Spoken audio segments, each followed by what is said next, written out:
favor. Vamos para Londres. Vamos, vai. Já tá que no continua quartel? aqui, então vamos chamar Renato Senise, que é o nosso correspondente que fala diretamente de Londres, para repercutir toda essa história aí, o que tá na Europa, né? Já que ele vive lá, já que lida com isso no dia a dia. Oi, Senise, boa tarde para você. Seja bem-vindo ao Pânico. Conta pra gente como é que tá repercutindo tudo isso por aí. Bonito.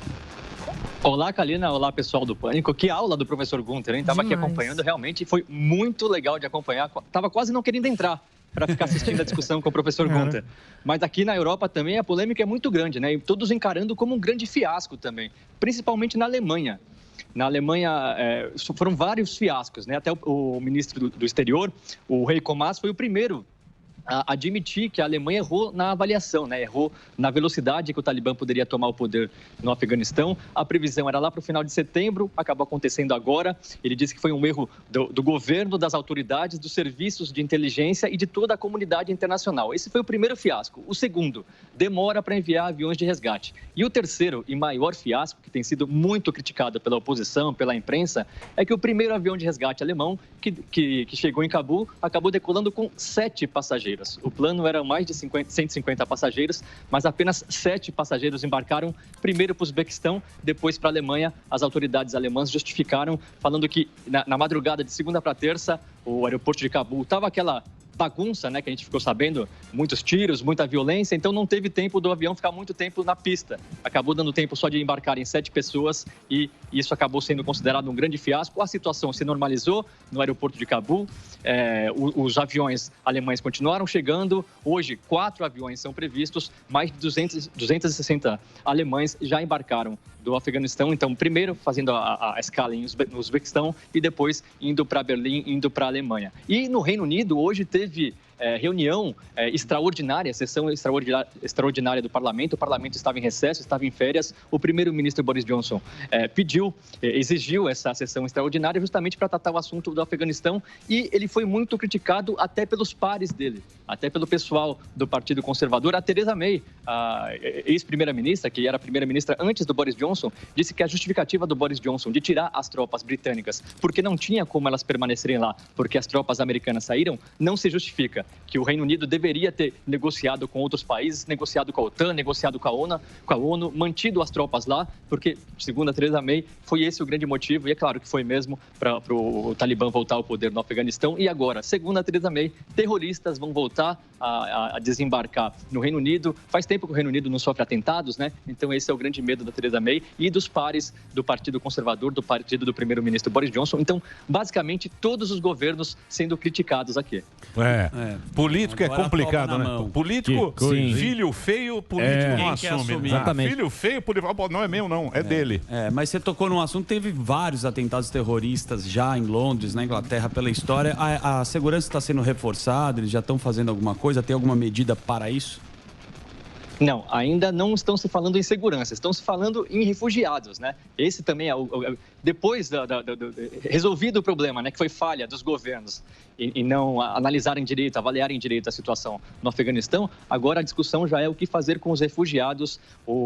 Nessa sessão extraordinária do parlamento, o primeiro-ministro Boris Johnson apresentou um plano de trazer 20 mil refugiados do Afeganistão em 5 anos e até o final do ano já 5 mil refugiados. Esse é o plano do primeiro-ministro Boris Johnson, um plano muito parecido com o que foi feito com a Síria, né? Desde 2014 até aqui, 20 mil sírios já desembarcaram no Reino Unido, refugiados, fugindo da guerra civil da Síria, a guerra que não acaba nunca, né? Mas isso gera muita polêmica também, porque depois dessa onda de refugiados vindos da Síria a partir de 2014, mais de 1 milhão de refugiados entraram na União Europeia. E aí muitos partidos, muitos governantes acabaram se aproveitando dessa situação e implementando um discurso anti-imigração e acabaram ganhando votos. Na Alemanha, por exemplo, o partido de ultradireita acabou ganhando muitos votos na eleição parlamentar de 2016, justamente com esse discurso anti-imigratório. E agora esse partido vai disputar as eleições na Alemanha. Daqui 5 semanas são as eleições, então existe o medo do partido da chanceler Angela Merkel, que não vai disputar a eleição mais, né? Depois de 16 anos vai deixar o cargo, mas o medo do partido da Angela Merkel é que esse partido de ultradireita se aproveite do momento e volte a ganhar votos, sendo que na última eleição regional, nas 2 últimas eleições regionais, esse partido de ultradireita acabou perdendo 1/3 do seu eleitorado. Então, as polêmicas aqui são essas. A demora dos governos em avaliar a situação no Afeganistão e agora o que fazer com os refugiados.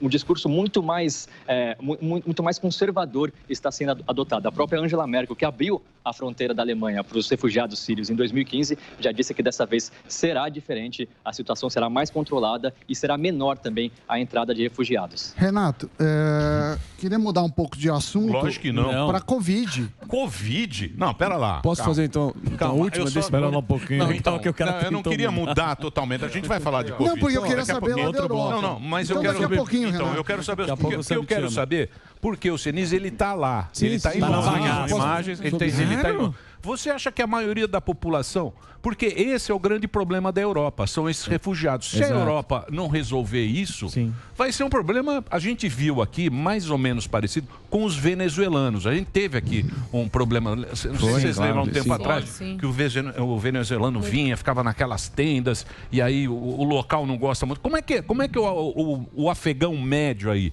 o de Londres, vê essa imigração?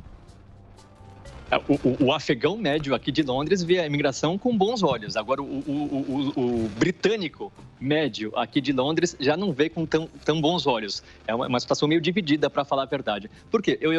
De novo, eu estava escutando a discussão com o professor, ele falou da França. Em 2018, por exemplo, eu fui fazer uma matéria no bairro onde o Mbappé cresceu. E lá é um bairro conhecido por ser muito violento, por ter pessoas muito pobres e por ter uma comunidade muçulmana muito grande. E para mim ficou muito claro, e eu fiquei até um pouquinho assustado, que eles não se misturam, eles não têm oportunidade e, às vezes, acabam até desistindo de ter oportunidade. E isso realmente acaba gerando um movimento de insatisfação entre essas pessoas. E o mesmo acontece em alguns bairros aqui de Londres e ainda mais no norte da Inglaterra, né? Em Manchester, em Liverpool, a gente tem muitos imigrantes, alguns refugiados também. Muitos acabam não tendo oportunidade de entrar no mercado de trabalho, tem a dificuldade da língua também. E, por isso, muitos londrinos, muitos britânicos, muitos franceses acabam sendo contra a chegada de refugiados porque eles não conseguem se socializar. Então fica uma população dividida, não há mistura, entendeu? Fica um sentimento dividido entre a população. Então tem muita gente que é contra a imigração e por isso que existe esse risco de partidos se aproveitarem disso nas próximas eleições. O imigrante ele não se acultura e aí ele acaba ficando em comunidade separada e acaba virando uma... Isolado. É complicado. Oi. Pois não. Não, Renato, sobre o Reino Unido também foi o segundo país que mais enviou tropas para o Afeganistão. Foi o que segundo também teve mais mortes, né? E acaba que, com esse vácuo de poder, essa despedida dos Estados Unidos, o Ben Wallace, que é o secretário de Defesa do Reino Unido, era até contra essa saída precipitada dos Estados Unidos e queria deixar a força de estabilização junto com os aliados da OTAN. E acaba que o que vale agora, para tentar dar alguma satisfação internamente, digo Boris Johnson e o Biden, são para todas as famílias que perderam entes queridos aí, que fizeram o sacrifício supremo em prol da sua nação, né? Como é que está reverberando isso na comunidade militar e aí no Reino Unido? E como é que se tem alguma comoção nesse sentido? Tem muita comoção e você... Olá, Marinho. Prazer falar com você. Eu tenho medo de falar com o Marinho, porque às vezes ele discute com os convidados. Sim. Mas calma que você está em Londres. Amigo, hein, Marinho? Concordo com você. Aí ele não te bate. O que você fala. Discutiu com o professor agora. Quase bateu no Se o professor estivesse aqui... conversinha de comadre. Então, pegou o interesse dele para bater nele. Ou uma divergência respeitosa? Eu fiz uma pergunta objetiva. Não, eu tô brincando. Não quero criar discussão aqui. E ainda bem que você citou o Ben Wallace.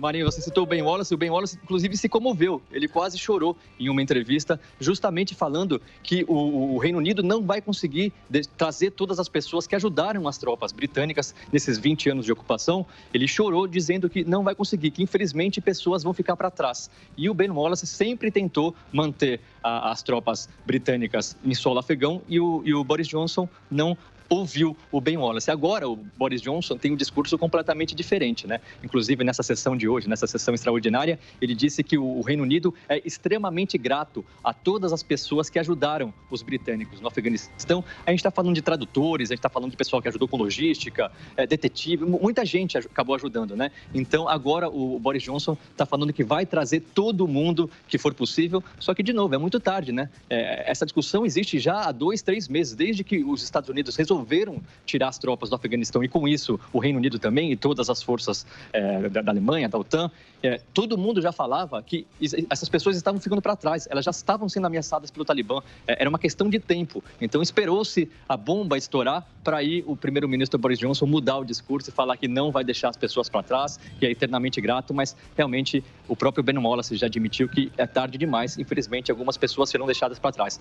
O primeiro-ministro Boris Johnson e a chanceler Angela Merkel falam que, no mínimo, até dia 31 de agosto, o aeroporto de Cabul estará sob o domínio das forças, das tropas norte-americanas, tropas do Reino Unido, tropas da Alemanha. Então, até pelo menos dia 31 de agosto, ainda vão haver esses voos de resgate, mas não se sabe, não temos certeza quantas pessoas conseguiram ser resgatadas do Afeganistão. Imagino que tem de informante, de X9. Exato. Os caras, ó, tchau, obrigado, foi bom enquanto durou. Agora, o problema é de você. Os caras estão lascados. Não é só embaixada. O filho é seu. Quem tem filho grande é elefante. Aí se vira. Tá vendo? O que você quer falar? Você quer mudar de assunto? Eu quero saber da Covid, porque a gente está falando pouco disso, principalmente da Europa, que os casos têm aumentado ainda, que com as populações vacinadas. E eu queria saber esse panorama. Israel, né, que foi um dos países que primeiro vacinou, teve problemas. E psicologicamente, Emílio, você sabe que é muito ruim regredir, falar assim, ó, agora tá liberado máscara e voltar depois, aí a população fica perdida e questionando a eficácia das vacinas. Estamos perdidos há 1 ano e meio, vamos ser honestos. Mas isso complica. Vamos ser honestos. Vamos ser honestos, que a gente está perdido todo dia.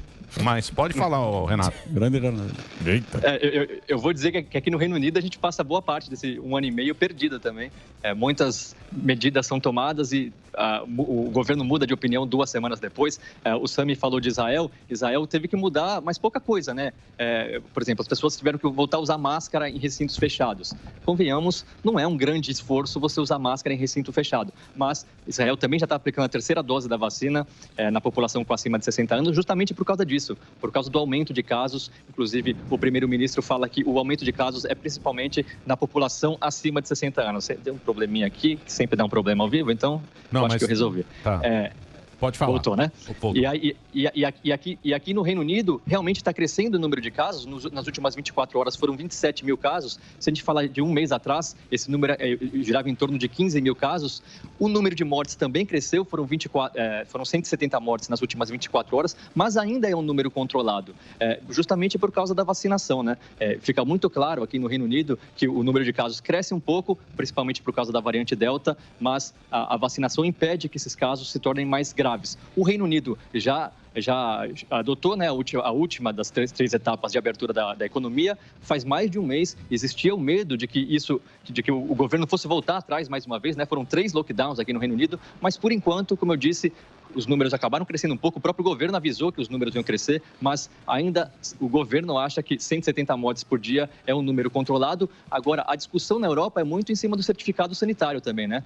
A gente vê a Itália adotando cada vez mais medidas, exigindo cada vez mais o certificado sanitário. A partir do mês que vem, o certificado sanitário será exigido para alunos e professores em escolas e universidades. Então, para você entrar na escola ou na universidade, você vai precisar apresentar ou comprovante de vacinação, ou o teste negativo de Covid-19, ou comprovante de que pegou Covid nos últimos 6 meses e já se recuperou. É uma medida um pouco drástica para um governo que começou sem muitas restrições, né? O governo italiano. Na França, a mesma coisa, tivemos muitas manifestações, né, contra o certificado sanitário, mas as pesquisas mostram que a maioria da população é a favor do certificado sanitário, 76% da população no caso da França. Então, as restrições não estão voltando e os governantes falam que o certificado sanitário é importantíssimo justamente para que tudo permaneça aberto. Então, para tudo permanecer aberto, é preciso que todo mundo se vacine e é essa a intenção do certificado sanitário. Você já tem? É no celular, né? Você já tem o certificado? Então, você baixa no... Como é que funciona? É o passaporte, né? Então, mas conta pra gente como é que é feito esse passaporte. Eu tenho. Por exemplo, semana passada eu fui para Paris. Para entrar em Paris, você precisa apresentar esse certificado sanitário. É um aplicativo que você baixa no celular e é um aplicativo que conversa com o aplicativo do sistema de saúde aqui do Reino Unido. Então, você baixa o aplicativo, coloca o seu número. Você tem um número aqui, como se fosse o número do SUS. Você tem um número aqui, coloca lá e já vem automaticamente todas as informações. Se você já tomou as 2 vacinas, no meu caso, eu tomei as 2 vacinas. Se você testou positivo, então já tem todas as informações lá. E aí, no momento do embarque, você só consegue embarcar apresentando esse certificado. Mas detalhe, mesmo eu tendo tomado as 2 doses, para voltar para o Reino Unido, eu precisei fazer um teste de Covid lá na França e encomendar um teste de Covid na França que chegasse aqui no Reino Unido 2 dias depois que eu desembarcasse no Reino Unido. Então, mesmo duplamente vacinado, eu precisei fazer um teste antes de embarcar e um teste depois de chegar no Reino Unido. Confesso que fui pego de surpresa, eu estava meio por fora dessa regra e quase não consegui embarcar de volta. Renato, meu bom, você mencionou a França agora. Eu queria te perguntar sobre o pronunciamento do Macron, que também foi contra o senso comum. A gente não esperava uma postura mais forte e resoluta dele contra o possível fluxo migratório pós-Afeganistão, né? E você acha que isso aí já é discurso de candidato visando o ano que vem? Porque ele tem uma eleição complicada, uma pedreira em 22, não é isso? É isso, sem dúvida nenhuma, é discurso de candidato. A gente sabe que a grande adversária é a Le Pen, que também é de direita, que também é um partido da Le Pen forte no discurso anti-imigração, que também ganha votos com esse discurso. Então, o Macron está querendo satisfazer o público interno, né? Não vai querer arrumar confusão para a cabeça dele. As últimas pesquisas mostram o Macron com certa vantagem na disputa eleitoral. O partido da Le Pen perdeu votos, perdeu uma boa parcela de votos nas últimas eleições regionais. Então, era um momento bom para o Macron, né? Apesar de muitas críticas, muitas crises que ele vem tendo que enfrentar, né? Inclusive da Covid. A gente falou das manifestações contra o certificado sanitário. Tinha dias que tinha 160 mil pessoas nas ruas da França se manifestando contra o governo. Mesmo assim, as pesquisas mostravam que ele tem uma boa aprovação, que ele é o grande favorito para as eleições do ano que vem, mas com certeza o Macron não vai querer adotar o discurso de fronteiras abertas, podem vir quando os refugiados forem necessários. Ele sabe que isso pode enfrentar uma resistência e ele não quer perder votos, ele quer garantir a eleição de 2022. Agora, o caso pra caramba aí, hein? Aí no Reino Unido, hein? Covid, Delta. E, porra, e vacinou bastante gente, né? Esquisito, né? Vacinou o quê? Vacinou pra caramba. Vários tipos de vacinas. Vacinou... 71% da população já recebeu pelo menos a primeira dose, e aí 71% da população, a gente lembra que, né, o que resta é praticamente adolescente, né? Acima dos 18 anos, praticamente todo mundo vacinado. Então, 71% já recebeu a primeira dose e 62% da população já está totalmente vacinada. Então, realmente, assim, é uma porcentagem muito grande. E hoje eu posso dizer que se você tem 18 anos e não foi vacinado, é porque você realmente não quer ser vacinado. E aí a gente volta de novo à discussão do certificado sanitário, que o Reino Unido não adota, o Reino Unido vai adotar a partir do mês que vem, mas só para eventos grandes, né? Grandes shows, jogos de futebol, mas não é necessário o certificado sanitário aqui no Reino Unido para entrar em museu, cinema, bar, restaurante, está tudo liberado. Então, é uma crítica que alguns fazem ao primeiro-ministro Boris Johnson, que talvez ele devesse forçar um pouquinho mais a vacinação, justamente para evitar esse aumento no número de casos. Mas a gente já falou um pouquinho sobre isso. Aumentam os números de casos, o número de mortes também aumenta um pouco, mas ainda é muito longe dos piores momentos da pandemia, por isso que segue tudo aberto por aqui. Muito bem. Senis, obrigado pelo papo, hein, meu velho? Obrigado aí pelo papo bacana que você teve com a gente aqui.